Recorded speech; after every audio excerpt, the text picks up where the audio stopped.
Papa told us a story. It was Billy Graham who dedicated Oral Roberts University. Yes, he was. I believe it was in the year of 1975. And then, after a while, some of his faithful followers and so forth came together and they said, "Sir, we have gotten a land for you. Billy Graham University. You don't need to pay anything.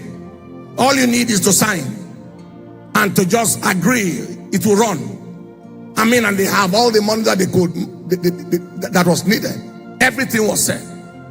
And he thought quietly and he told them, he said, "I'm so sorry, but this wasn't part of what God showed me as part of my assignment.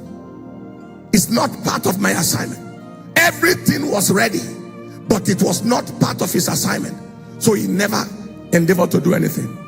One day they were singing some song in his crusade, and then a blind eye opened suddenly somewhere, and they were screaming, and they came to him and said, "Oh, really? Oh, it's all right. That is not really a feature in our crusades." And just waved it aside and faced his front. It was strict salvation, just as I am without one plea. That was his word. That was his mission. That was his ministry, and he faced it. We have a lot of people in our generation today that are victims of imitation, victims of competition, victims of distraction because of the lack of a clarity of vision. We have seen our father for years. Many of the things come and go, but there is no branching into nothing. It's a word of faith and just straight and strict. And this is very, very critical. Why is vision necessary? Number 11, life without vision is life without color, is life without taste, is life without meaning.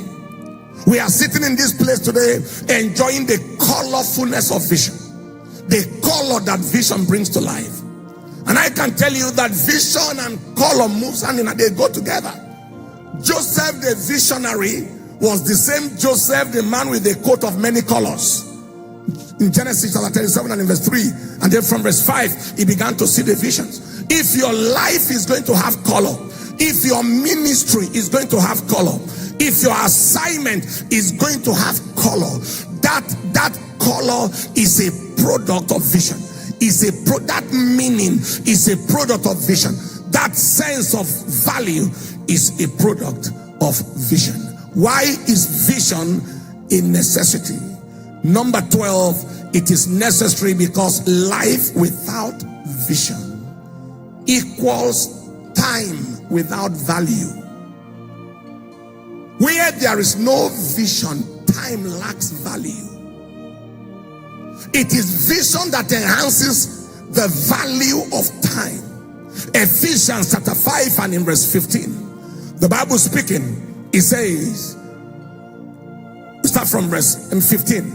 See then that you walk circumspectly, not as fools but as wise, redeeming the time, because the days are evil. When a person has no vision, he doesn't know what to do with time.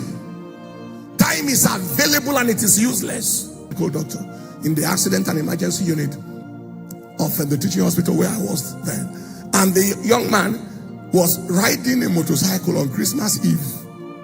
Motorcycle has no headlight. He was drunk. It was in the night. You can see the senselessness. And then no light, rains, no vision. And he was riding in the night. He rode straight into an oncoming Mercedes car. Died on the spot. Was brought into the casualty, the accident, an emergency, dead, smelling of alcohol. I will never forget that. I mean, you see the foolishness that went with that and the visionlessness that went with that brought him disaster. His vulnerability to destruction.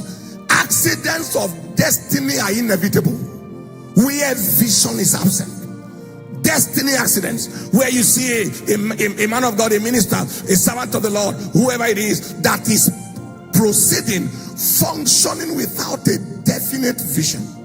The Bible says concerning the prudent in Proverbs 22 verse 3, he said, a prudent man foreseeth the evil and he saved. A prudent man foreseeth the evil, he hideth himself.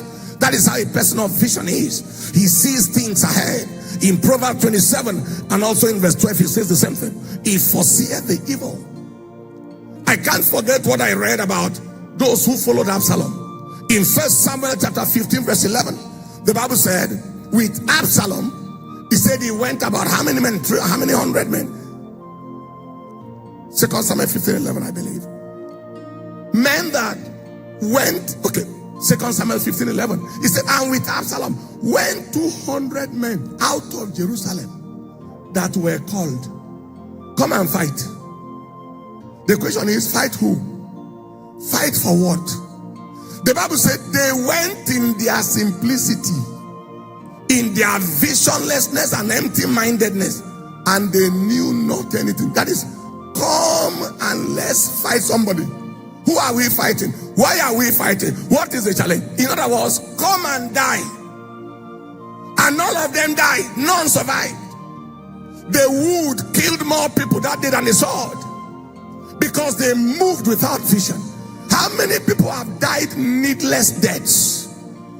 Deaths that are untimely, because they went where they were not meant to go, or they moved without vision. Bullet was looking for somebody. He found them because they were hanging around a vicinity they were not meant to be. This is very, very critical. We have seen many destructions in life and ministry and destiny at the frequency of lack of vision. In Matthew chapter 15 verse 14, he said, when the blind leads the blind, both of them will fall into the ditch. The blind himself will fall into the ditch, and then he will lead another to fall into the ditch. So disaster is inevitable. That is why vision is compulsory. We must have vision. We must trust the Lord not to move by random motion. We must trust the Lord not to function by trial and error. We must trust the Lord to move by vision. Living without vision is vulnerability to destruction and disaster. Living without vision is destiny accident waiting to happen anytime. Living without vision. So it's necessary to have vision. Number 15, living without vision is living life as a burden.